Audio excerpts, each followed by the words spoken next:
Hello, I'm your host, Tamara Caulder Richardson of the Seeking Heaven channel. I'm a six-time near-death experiencer, evidential medium, and Christ channeler.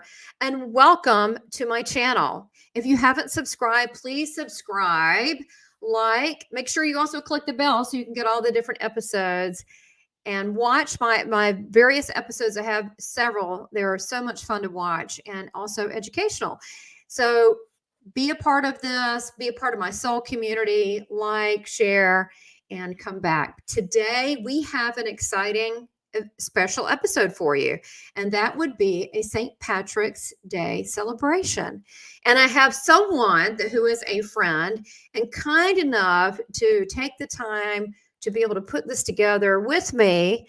Would be on the St. Patrick's Day, the history of St. Patrick's, and the person I have, and I'm going to bring him on in just a second, Charlie Bannon, and he is from Ireland, from Celbridge, Ireland, and he is going to talk about Ireland, about the beauty, about the people, about the types of things that people do there, about some of the unique structures, some tales on fairies and fairy forts and what that's all about, as well as the food and what particular ales people like to drink, and just some really fascinating things, as well as some little surprises along the way. So let me bring on Charlie.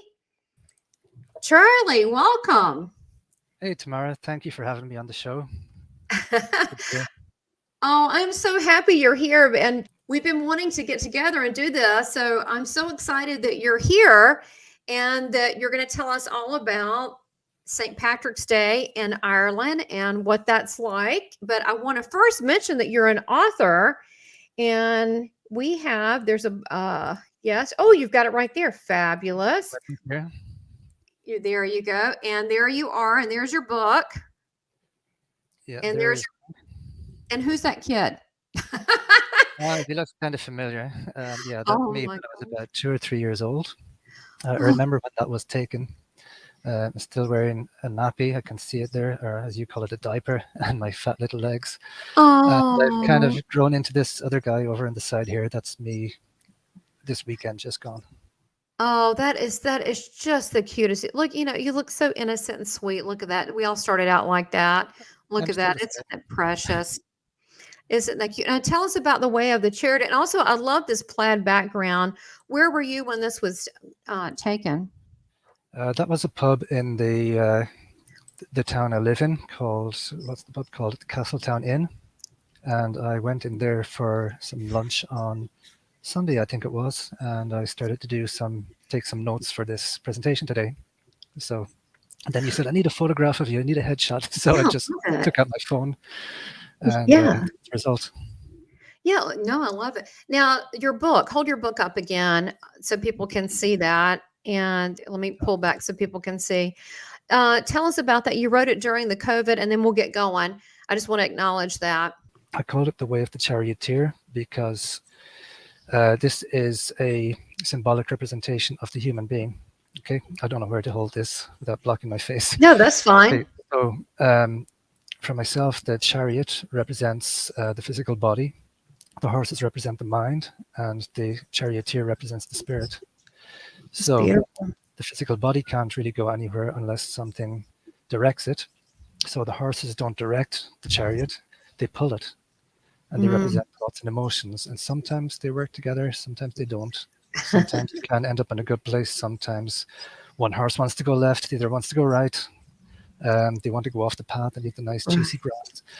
So see, I got into counseling and psychotherapy when I came across the works of Viktor Frankl, who brings in the spiritual element to psychotherapy and social work, all those areas I'm qualified in. So in my work, I really felt something was missing, and that was the spiritual element. So Oh, that's so I true. took on board Viktor Frankl's approach, and once I found that charioteer, the charioteer can direct the horses and keep them on the path, even though they want to go and do some crazy things. So Yes. the way to find the charioteer is about finding meaning in life, and it's not only something that's nice and spiritual, it's also got a scientific evidence base. So it's perfectly accepted in the mental health services. And then you also have the Noetic Center as well. So we're going to put all Yeah, the links below and how they can purchase your book, all that below, so you can take a look. But yeah, we got involved. We met each other through you are very interested in near-death experiences, and we have similar people that we know that in this field. And you were also just like the Seeking Heaven channel. We're a an affiliate, and also the Noetic Center has just become an affiliate. So yay on yes. So that. anyone who's had an STE or an NDE, I'm also trained by Assist, so I can anyone with a spiritual experience that they're struggling to integrate, they may talk to me if they wish, and I deal with people from all over the world. Right. And I think that's how we connected. And you knew Brooke as well, who's an NDEr Yeah, who was on my I know show. Brooke Grove, and I knew she was doing an interview with you, so I made a comment, and then we connected that way. You responded to the comment, and we've been talking to each other ever since. So let's go So, ahead and move on to our presentation. Thank you for being here. And I'm so excited to learn about let's we talk about this, growing up, there you are as a little kid. Let's mhm. talk about I've got some images that you sent me, thank you, of where you live in Celbridge, Ireland.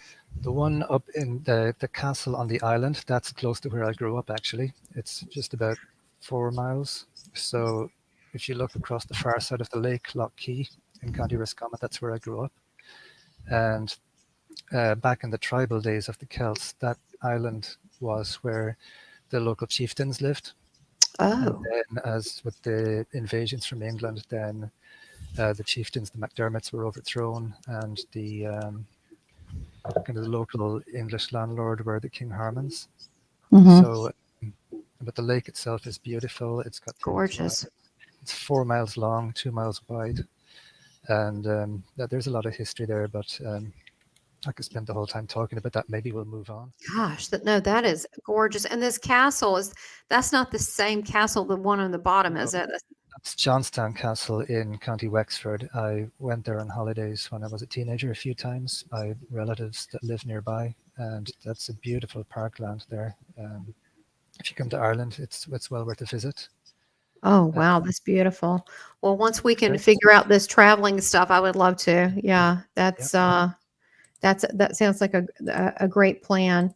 Okay, so the cliffs, those cliffs are the cliffs of Moher. They're on the west coast of Ireland. They're about 300 meters tall. And when you're on the west coast of Ireland, the old joke was that the next parish to the west was New York. Okay, so that's Wow, that's how you put it. beautiful. Mhm. Gosh, that is gorgeous. I have dreams like that. Just lovely. That place was nominated for National Geographic as one of the natural wonders of the world. I don't think it won, but it was one of the nominations. Gosh, it's gorgeous. Well, I wanted to go here, and I wanted you to talk about the images that you sent on Celbridge Island, where you live. Yeah. Okay, so this is Celbridge. I've lived here since 2004. It's about 15 miles west of Dublin city centre, and you see the river there. That's the River Liffey. Hmm. It's the River Liffey, which eventually flows through Dublin. And Beautiful. in the times past, the Vikings used to sail up the Liffey and raid the local places. They actually founded Dublin, and they founded another town nearby called Leixlip. I didn't know that. Yep. Yeah. There were no cities in Ireland until the Vikings came. So places like Wexford and Waterford, the word fjord is like a deep harbour. So anything in Ireland with the word ford, it's probably on the coast, and it was founded by the Vikings. Oh, wow. So, so Celbridge, two famous people from Celbridge. One was Arthur Guinness, who founded the Guinness Brewing Company, and the Guinness World Book of Records. So he was born and raised in Celbridge. And another was the author of Gulliver's Travels, Jonathan Swift. Oh, that's fascinating. Now, in this image that you have, what church is that? That's a local church of Ireland. Um, Okay. yeah. Oh, by the way, I meant to say the word Celbridge is an anglicised version of Kildruhead, which is the Irish for the church beside the bridge. Oh, So that's that's where the beautiful. name comes from. Hmm. Oh, that's very pretty. And what is this building here? This it looks like an industrial building. That's an old mill. It's Oh, now our community center, and the karate club that I go to is in those grounds. you're kidding. So do you walk a lot where you are? I mean, It takes me 5 minutes to drive there. It's a little over a mile from my house. oh wow. Okay, so it's right there. Yeah, it's beautiful. And so how many that's interesting about the Viking. Have you done the ancestry? Do you have also Viking in your I don't DNA know. too? I don't know the name Bannon. The Irish version is O'Banoin, which is a Celtic Irish name. But we're a mixture of a lot of races from the past. Celts, Yeah, the we are Vikings, too in the USA. yeah, yeah, and Okay. the British people as well. So this is more of Celbridge. You see the Irish flag there, the green. Oh, it's That beautiful. that flag was given to us by the French in the rebellion of 1798. So the green represents Catholics, the orange represents Protestants, and the white represents peace between the two religions. You are kidding. Thank you for explaining that. I never knew that. We were talking about we were saying earlier, just real quick about pre-show, how many people you said you were talking about. What was it that you found you had family here? Oh, in the United States, yes. Yeah. When'd you Yeah. find out that? Well, my aunt on my mother's side went to Connecticut in the 50s, and my uncle on my father's side went to Boston. They used to actually meet up on a regular basis. So my cousins in America, a lot of people from my home area went there. So my cousins in America know the cousins of people that I know here. It's That like a is so cool. it's like a parallel universe. Well, and it's we were talking that I have almost 20% Scottish, which you said is your Celtic cousin. I have a little bit of Irish, but Hmm. where I have family over there that I haven't been. And Yeah. so we were talking about so much of like the Carolinas. I live in North Carolina, there's North and South Carolina in the USA, Mhm. that so many of the Scots and the Irish moved here because to move away from the British persecution at the time and also religious freedoms, and they moved, and so that's where the movie The Patriot, the Revolutionary War, was here, Yes. about Yeah. 40 minutes from me. And so I was telling you, because I didn't know if you knew this, but we have so many streets, McDougal, McDowell, and they have reenactments here of that. And there's there First Scottish Bank, and there are places that look similar, and I think that's why so many migrated here. So we really are one big global family. Yeah, we are. Every family here has relatives in America. Every family. Well, every family here has family overseas too, but Yeah. I think that's one good thing about the isolation of being at home. If we had time to really reflect and realize that we really are a global community and that we need to look beyond our neighborhood. So, and I think this is helping today to show people. So let's go back to your town. I want to hear all about it. So here's Charlie's town in Celbridge. Tell us about Yes. the street. It looks pretty busy. That's Main Street. That's on a Saturday, so it's quite busy. It's the town is really just one long street, and then there's lots of housing estates all around it, and there's population's about 20,000. You see the Campo Karate Academy, where I've attended since 2011. Yeah, we share that love of martial arts. All right, so let's go into the just a little bit of the history of St. Patrick's Day. Okay, well, here's the first shocking fact. St. Patrick was not Irish. I think it's when I was a child, they used to say he was either from Britain or France, but I think we've kind of settled on Wales at this stage. Okay, So at Britain. the age of 16, he was kidnapped by Irish slave traders, and he was brought to Ireland by Niall of the Nine Hostages, and he was sold into slavery. And he spent 6 years on the side of a mountain looking after sheep.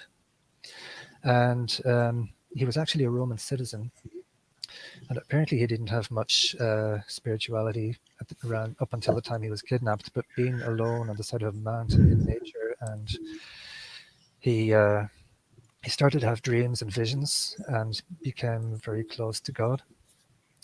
So then one night after 6 years, he had a dream in which God told him that if he traveled east, there would be a boat waiting for him, and that people there would take him home. So it's a long story about how he got home. It wasn't an easy journey, but he made it. And because he developed a spirituality, then he joined the Catholic Church, became a priest, and later became a bishop. Okay. During his 6 years in captivity, he learned to speak Irish, and at some point he started to have further dreams and visions that the Irish people were calling him back to tell them about Christ. So, to make a long story short, he came back to Ireland, and he went to there's four provinces in Ireland now, but at the time there were five. And Okay. the one that doesn't exist anymore, it's split into two counties. It was Meath, so that's where the High King sat, the High King of Ireland. And he wanted to get the king's attention because he needed permission from the king to spread the word. So the Druidic religion was the religion of the time, and there's a particular hill in Ireland called the Hill of Slane. Mhm. And at a particular religious festival every year, the chief druid used to light this fire at nighttime before the dawn. And from then, other druids would take the flames from that fire, and fires would be lit across the country. So the chief druid and the king were in their castle in Tara, the royal palace at Tara, and they look across the distance in the night and they see this fire burning on the Hill of Slane, and they're furious, absolutely furious, because this is sacrilege to them. So the king sets out soldiers to arrest whoever lit this fire, and it's Patrick. But he did it on purpose because he knew the customs and he knew that he would get the attention of the king this way. So he's brought before the king, and the king says, "What do you think you're doing?" And he says, "Well, I come with the message of Christ." And he said, "What's that?" So probably not using those words, but Close enough. he explains the message of Christ, and the king is so impressed he allows him to travel around Ireland and spread the word of Christianity. But here's the interesting thing. He didn't bring the Catholic Church, although he was a Catholic bishop.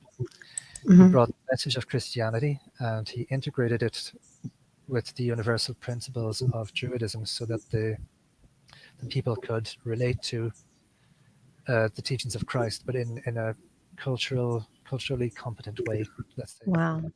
So if you look at the Irish Integration. monasteries from the 5th to the 8th Mhm. century, they're all in Let's what see. used to be, There they're you all, go.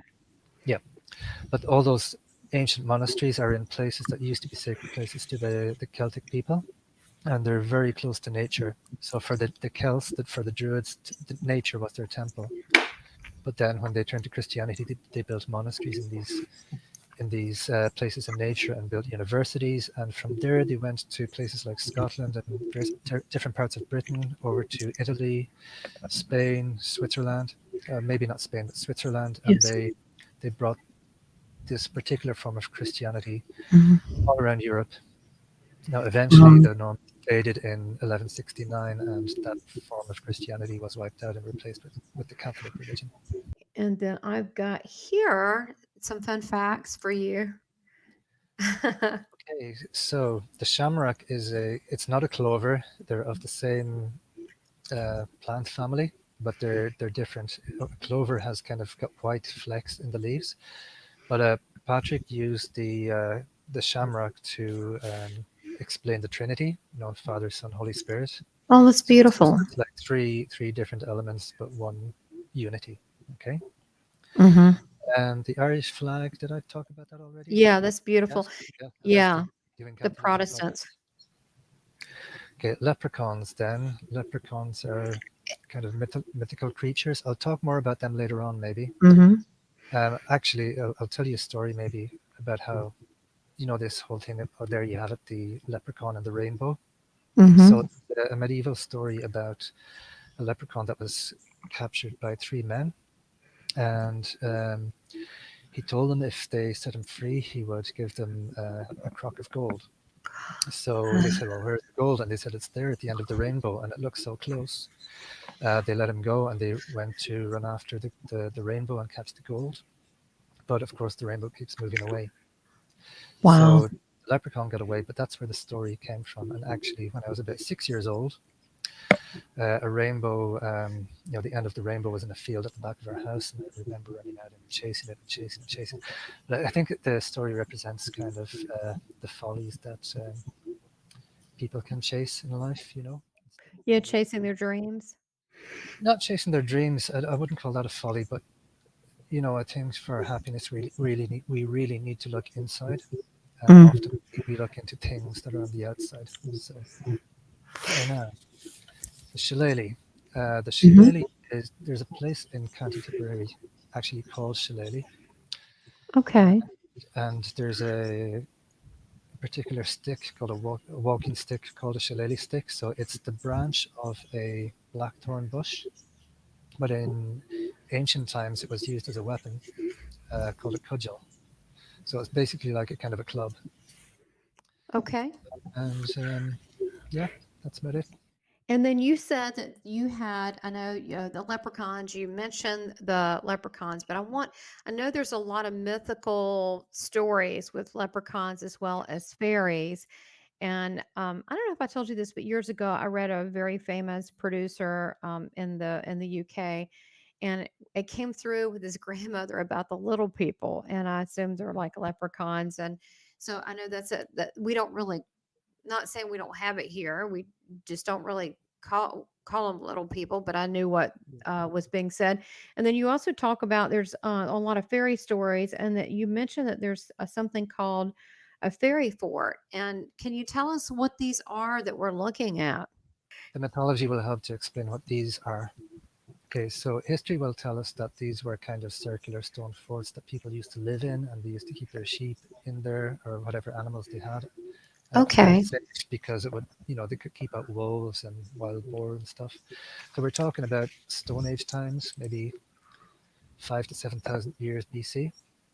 But anyway, coming to the mythology, so they say there was a tribe of gods that came to Ireland from the west, from across the Atlantic. Okay. And they came in ships that could fly. So they took over the land. Apparently, there was an evil race there called the Fomorians, and there's so many stories, heroic stories about how they defeated the Fomorians in battle. Then time goes on, and there's further mythology, and the Celtic people come to Ireland, and a huge battle happens between the Tuatha De Danann and the Celtic people. Eventually, the Celtic people win, and the Tuatha De Danann are reduced from gods to leprechauns and fairies. And they come to an agreement when the war is over that the leprechauns and fairies will live underground, and the people will live overground. So the fairy forts then are said to be portals to the underworld where the fairies and leprechauns live. So is it a mystical place? Is it I mean, you said if people don't have these forts made for protection of, I guess, their property or their sheep, bad things can come to them too. You said there's a kind of a dark history. Is that correct? Well, yes, the dark history comes later. Okay, Oh, so okay. Okay. so I mean, you've got kind of what the historians say now, that they were kind of fortifications for people who lived, but then the mythology tells a different story about the fairies and the battles and the underground and the overground. So I remember as a small child standing on the edge of a fairy fort, and I was going to just break a branch off one of the trees, and my sister said, "Don't touch it! Don't touch it!" So I was there, why? And she said, "It's dangerous, really, really dangerous." So basically, um, you would be surprised about how many people would not harm a fairy fort or would not damage it, because there are so many stories of bad luck coming to people who do. So they say the fairies and leprechauns will leave you alone if you leave them alone. But if you Mm. encroach on their territory, they get very angry. And okay, one thing about Irish people is that we love telling stories and making up stories. So my grandfather on my mother's side, who I never knew, apparently he was really funny, and he would just make up nonsense to entertain people. And my cousin is the same. But so there are stories. Some people swear they're true, others say they're not. But there was one of sometime earlier in the 20th century of a farmer who decided to remove a fairy fort off his land. He damaged it, destroyed it completely. And that when he got home from working in the fields, his three daughters got really, really sick. And within a month, they all died. And the story is that two died laughing hysterically, and the other died crying hysterically. So there's so many stories like that. But I went into work one day, and aside from my own company, the Noetic Center, I work in the mainstream mental health service. And one of my colleagues said to me, "Hey, Charlie, would you ever mess with the fairy fort?" And I said, "No, absolutely not." And I said, why do you ask? And he said, "No, I wouldn't either." So there was a prominent politician, a retired politician, who, I don't know what he did. He did some damage to a fairy fort, but again, within a month, he was dead. And another story from County Kerry in the west of Ireland. This was just before the pandemic. This was all over the newspapers. So there was a So this road. is recent? Yes. Really? Yeah. Okay. All right. Go ahead. Can't wait to hear this. Politician who died, it was about 2019, just before the pandemic. Oh my gosh. So around the same time, there was a new road that was built through fields in County Kerry, and there was part of the road that would always collapse. And the repair guys would come along, they'd fix it up, and then the next morning it would have collapsed again. So they did this several times, and it made it as far as our parliament, which is called the Dáil. And I don't know how it got to Parliament, but someone was asking, why does this road keep collapsing in this particular area? And one of the elected representatives, like the equivalent of a senator in the United States, said, "Well, no wonder it collapsed. That part of the road is going through an old ferry fort."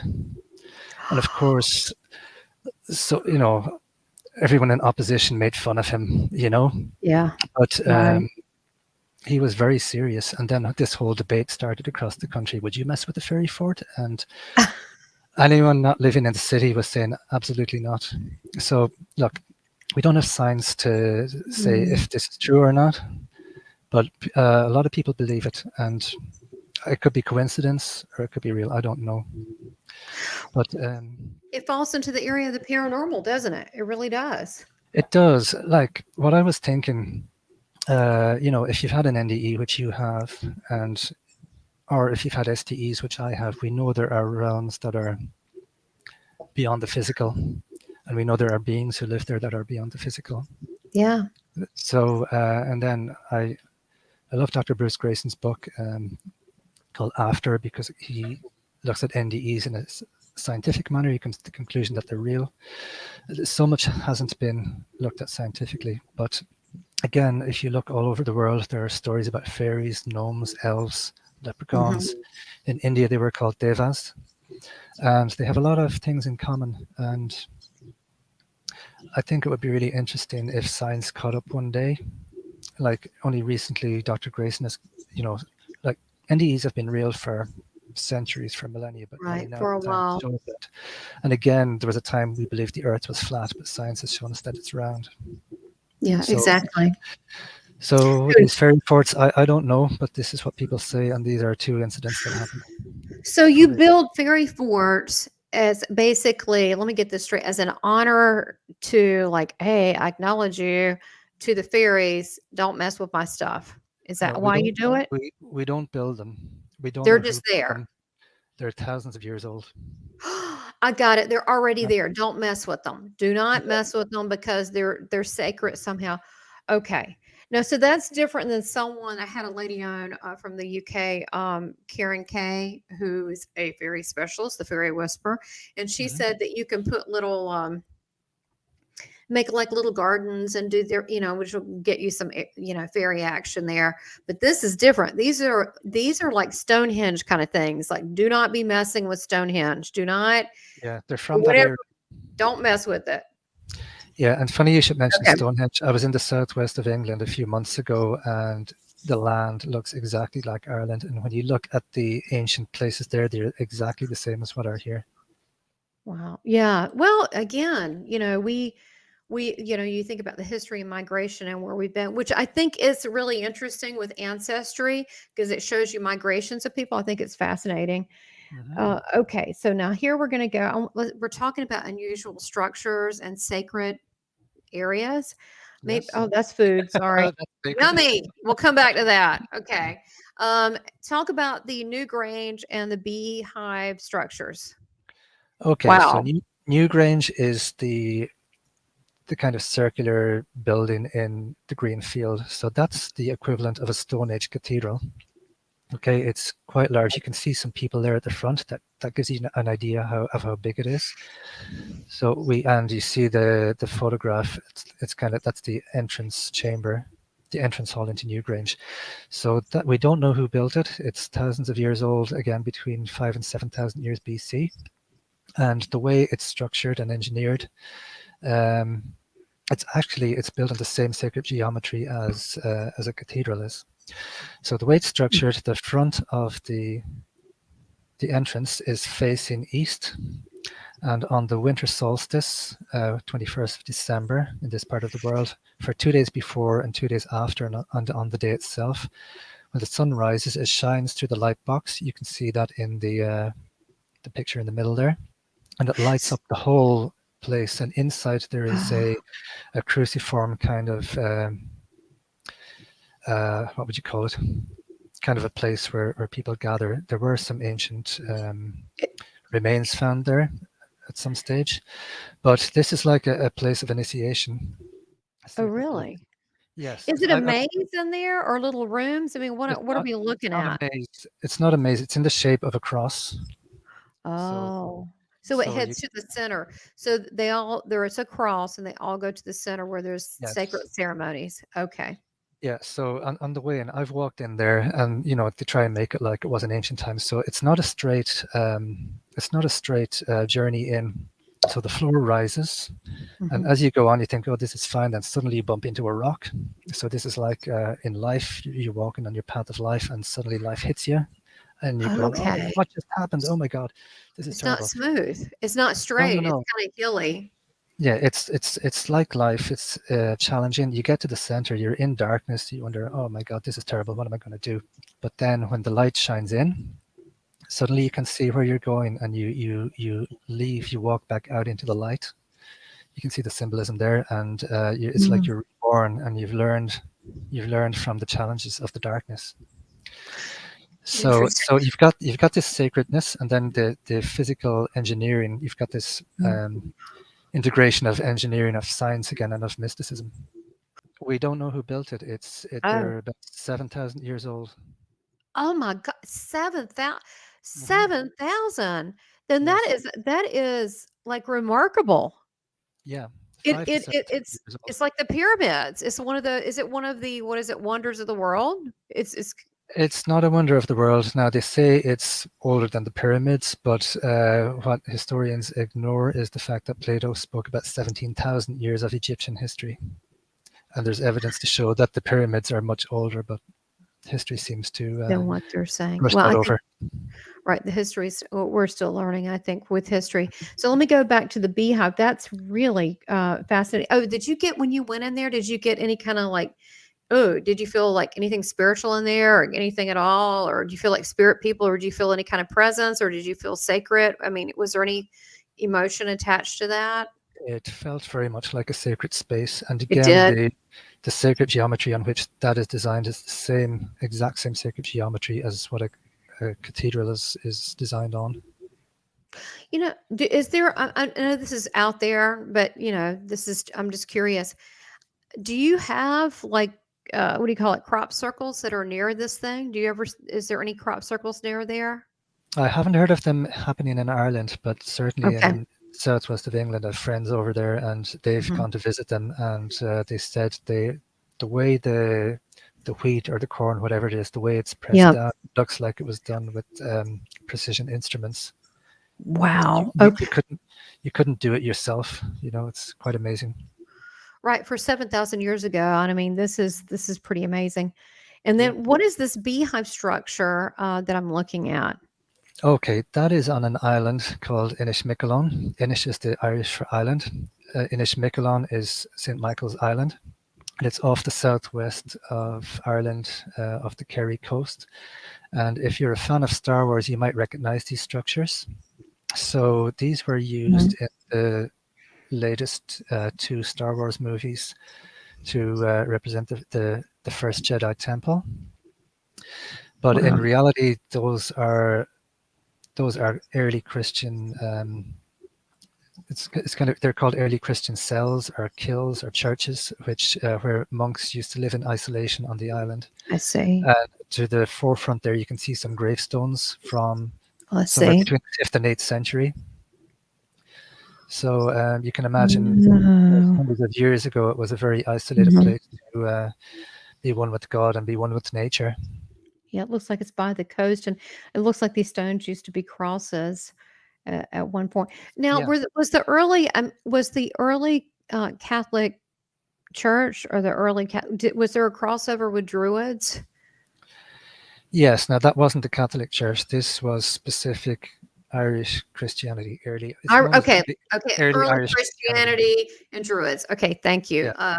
Okay, So it was definitely Christianity, but it had Druid elements. yeah. If you talk about universal principles that you find in every religion, it's like Patrick was able to link what the Celtic people knew, what the Irish people knew from the Druidism, and say, okay, this is how it expresses itself in Christianity. Yeah, If that that's makes good. sense. And that is a very good point these days to do because you see, we've got people, and you know this, Charlie. You know, you've got people that are very, you know, Christiany, and then you've got others that are New Agers or different religions, and they don't seem where they can communicate together. And there's got to be a way that we need to all work toward. Look, we're all children of the highest God. We all are come from the same place. You know that through NDEs that you've heard. So let's go through and look at some of the traditional Irish meals, and you can tell us what we're looking at. The stew looks delicious. The stew looks delicious, yes, and I'm gonna cook that over the weekend. So Yummy. that goes back to the days, probably up to the 1950s or 60s, where people had open fires and everything was cooked in one pot. Now you can put lots of pots on, and you can use the grill, whatever you like. But that tastes really good. Yeah. Yeah. It looks similar to what we make here in the Carolinas. We talked about that. It's almost identical what I make. And I put it in the crock pot and it's better the next day or two. Yes, yeah. The one on the blue and white plate, that's cabbage and bacon and potatoes. That would have been a very common dinner when I was growing up. Not so common Okay. now because we've got more cosmopolitan and we have Chinese food and Indian food and food from everywhere. That's Uh, funny. It's that way everywhere, isn't it? yeah. So to the left top, I think that's corned beef. Corned beef, Yes, yeah. When I grew up, cabbage. cabbage, yes. When I grew up, we had corned beef and sandwiches. And then you have soda bread there on the bottom left. How is the soda bread made? What does that taste like? Is it like sourdough? It's beautiful. No, it seems to be its own thing. So when I was a Okay. child, everybody made their own bread. Everybody made this. So I remember my mother, she'd make maybe 5 cakes of bread and put them in the oven, and it's so nice when it comes out of the oven and you eat it and it's still warm and the butter melts on the Oh, yeah. Do you put butter on it or honey? butter, honey, anything you like. Oh gosh, I mean, doesn't everybody love really hot bread? That's just, Yeah, that's so dangerous. fresh. Yeah, Now, yeah. now what about the sandwich in the middle? Tell us what that is. Okay, I think this is a uniquely Irish thing. I could be Mhm. wrong, but when I talk to other Europeans, they say, "You put what in your sandwich?" So those are what we call crisps. So in America, you call them chips. Here we call them Mhm. crisps, and that tastes really good too. So there's also what we call a chip sandwich. So what we call chips, you call fries. And Okay.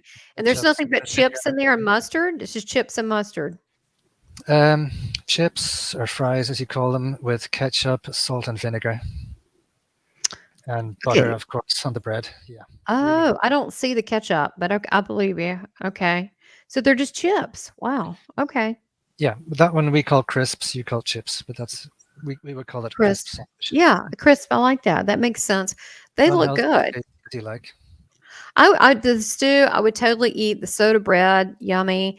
The Hmm. top plate looks good. Not against the carrots, but I don't know about that. What is it? The corned beef. But these look, except for that one sandwich, they look delicious and they look like meals that I had growing up too.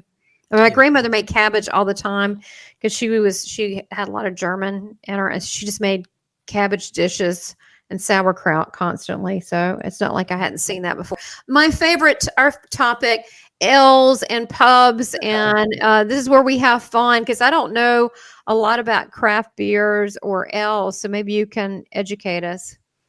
Okay, well, the building on top is a pub called the Duck.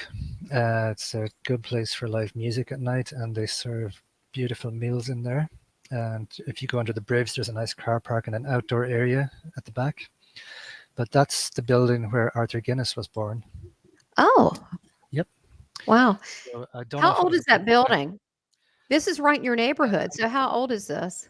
well, the Guinness brewery was founded in 1759, so probably it's probably from the 1700s.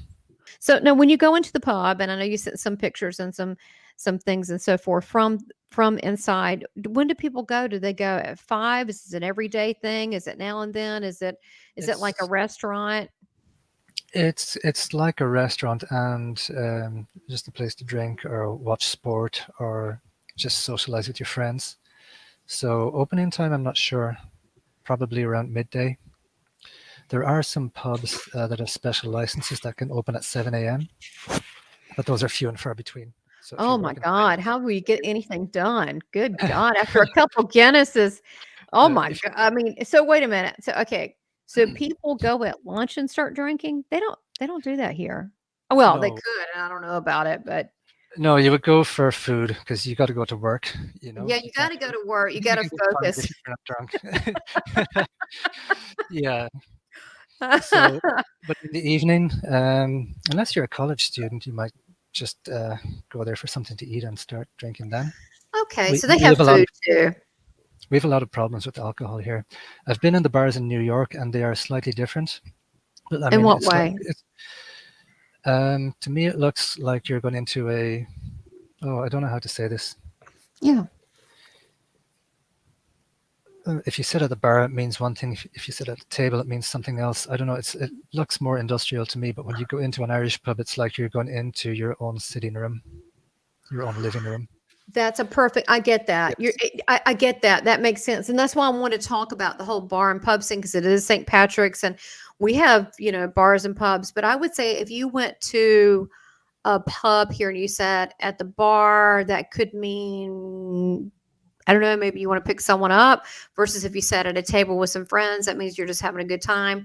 But I feel like it means something different there. I feel like it's just the neighborhood place. We do have Yeah. places in smaller communities that we do have that's neighborhood that if you had a group of people and you went and then you get to know, I'm not saying it's impossible, but it sounds more like that's what it is. It's more like a neighborhood gathering. It is, yeah. You could meet the same people in the park or at a social gathering or in the pub, and it's like the attitude stays the same, I think, no matter where you Right. are. So Right. you could have your dinner at the bar, or you could have it at a table. And Sure. I love we that. It's have it's quiz. community. Yeah, we have quizzes. Sometimes they're done for fundraisers for charity, or for local clubs. We've had fundraisers for our karate club to send people to the World Championships. Um, So I put Guinness there. Yes. Guinness, that's the beer I would go for myself. Really. It's very dark. Look how dark. Wow. Uh, It's pure black. The slang for it is the black stuff. It's Yeah. definitely the black stuff. I mean, that is dark. Mm. And so that's got a lot of I mean, we're going to go there. That has Yeah. a lot of alcohol content, doesn't it? No, just about 4%. Oh, But really? one Oh, of okay. my brother-in-law, my lovely deceased brother-in-law, he died a month ago. He told me if you get a whiskey, see the Jameson whiskey, that's my favorite whiskey. So you If you get mix the a shot, Jameson in yeah, okay, the Jameson whiskey with the black stuff. yes, you take a mouthful of the Guinness and you put a shot of whiskey in, and then if you want to feel merry, you don't need to drink so much. You don't need to consume so much Oh. liquid. I see. I hear you. So if you had a really rough day and you just want to get right to the point, you just take a couple sips, get a shot, and stick it in there, and it okay. Yeah, It- as I'm speaking, I'm just realizing that's not really a good thing for a therapist to say. If you're having okay, a it's bad St. day, Patrick's Day. We know. Look, we're not promoting drunkenness. We're just, no, no, no. we're just talking about cultures and things. Okay, so craft Yes, beer. Is this the craft beer in your area? there's lots of craft beers. Okay, There are some pubs that only sell craft beer, so if you went in there, there would be nothing familiar there. So all I know right. there are some craft beer producers around Celbridge, but sorry, I forgot to check them out. I didn't think you would ask me about that. No. I Uh, was just curious because I've never seen these. So these must be indicative. I mean, I do of the area, but I do know about Guinness. I do know about Jameson. mhm. We do Yeah, carry that here. yes. But you didn't know about Woody's, Woodford Reserve from Kentucky. We'll have No. to have you taste that. That is smooth. Mm-mm-mm. If you ever Yeah, come to the States, we talked about that. You'll have to try that. I'm sure it's here. We've got a lot of imports from Okay. across Europe and America. I mean, there's lots and lots and lots of different types of Right. beer and alcohol over here. Yeah, but everybody gets their little favorites that they like, and Yeah, yeah, yeah. you get caught in that. So now I know there's a lot of drinking, but not just in Ireland. It is all over the world. So I've got some images of literally all over the world. People go bananas on St. Patrick's Day, and I think sometimes that people that like to party and love life, they just love life. They love this holiday Yeah. because it's very freeing. Yeah, I mean, it's this year. Okay, St. Patrick's Day is always on the 17th of March. This year it's on a Thursday, but we get two bank holidays. So we're off. I'm off work from Thursday until Monday this Oh week. man, that So is awesome.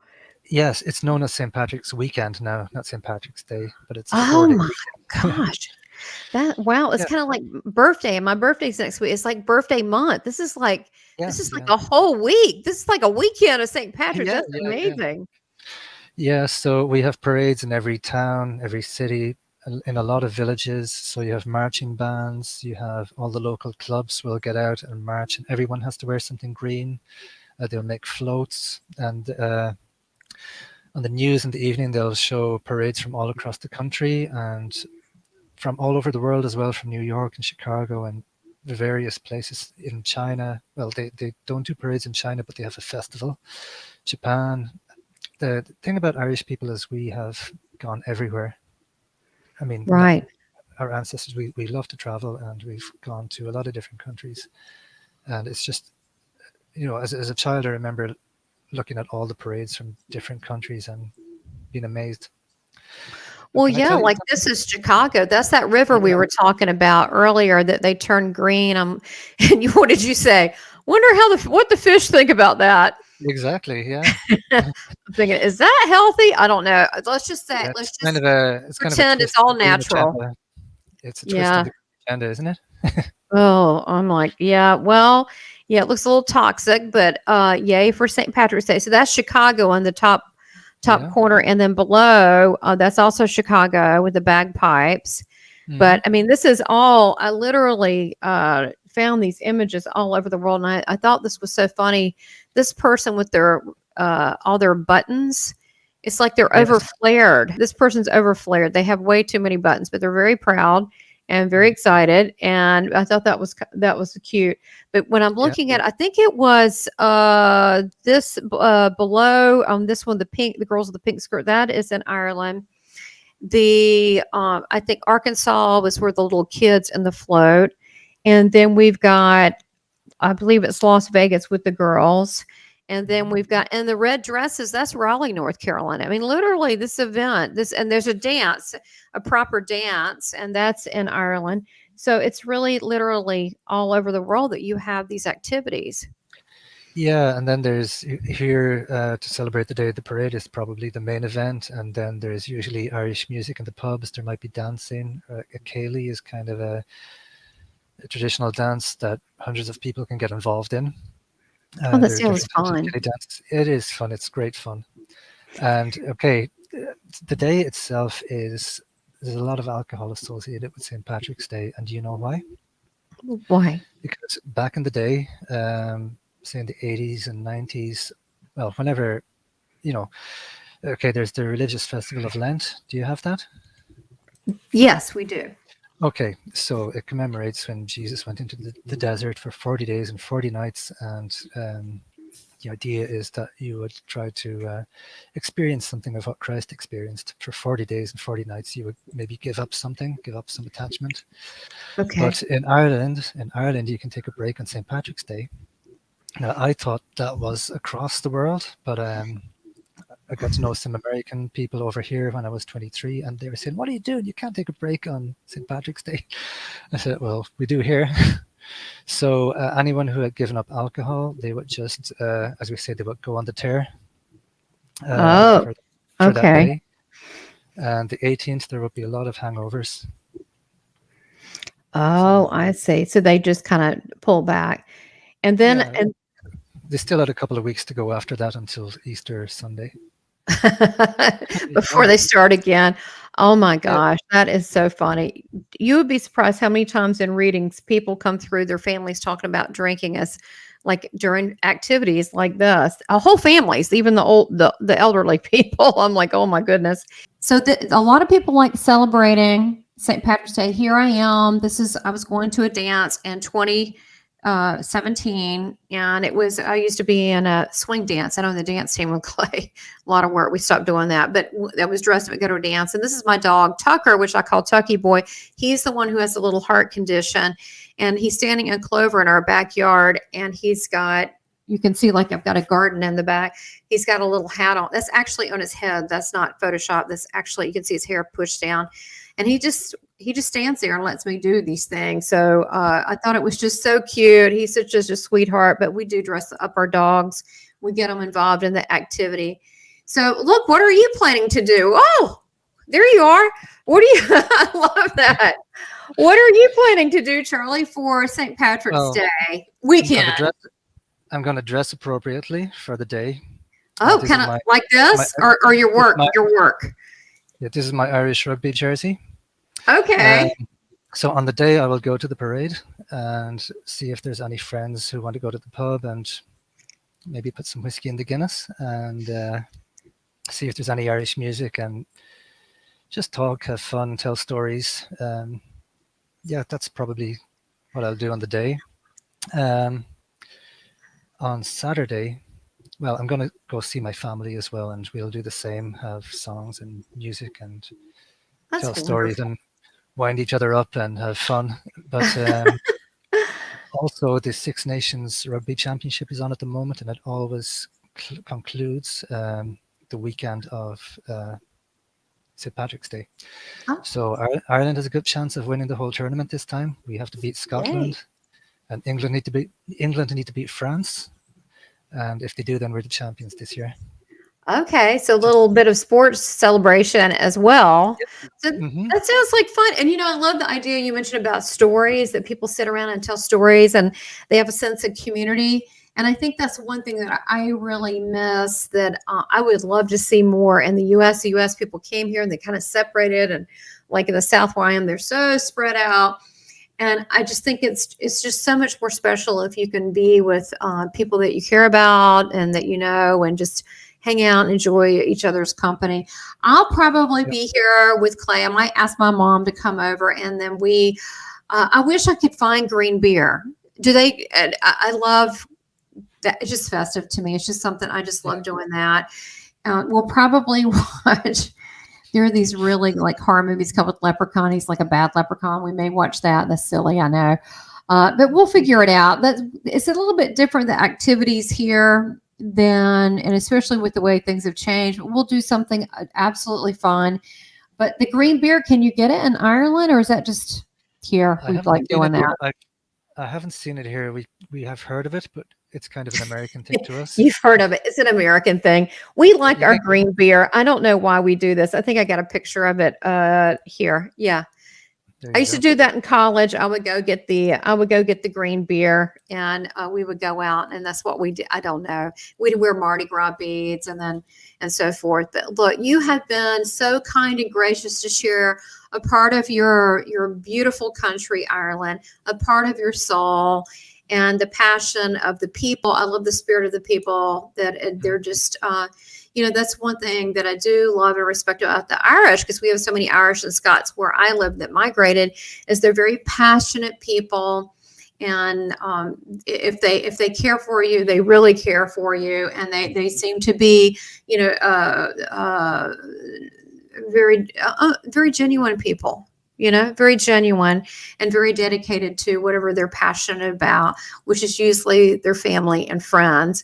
So thank you for being my friend and supporting me on my channel and my endeavors. You've been so kind along the way, and just sharing yourself with people to find out about Ireland and about you. And so I enjoyed it so much. Thank you, Charlie. Thank you so much, Tamara, for having me. I really enjoyed it. Oh, thank God. you for showing the interest in our culture as well. Much appreciated. Oh, much appreciated. Much love. Have a wonderful, wonderful St. Patrick's Day. You too. Bye. Bye-bye.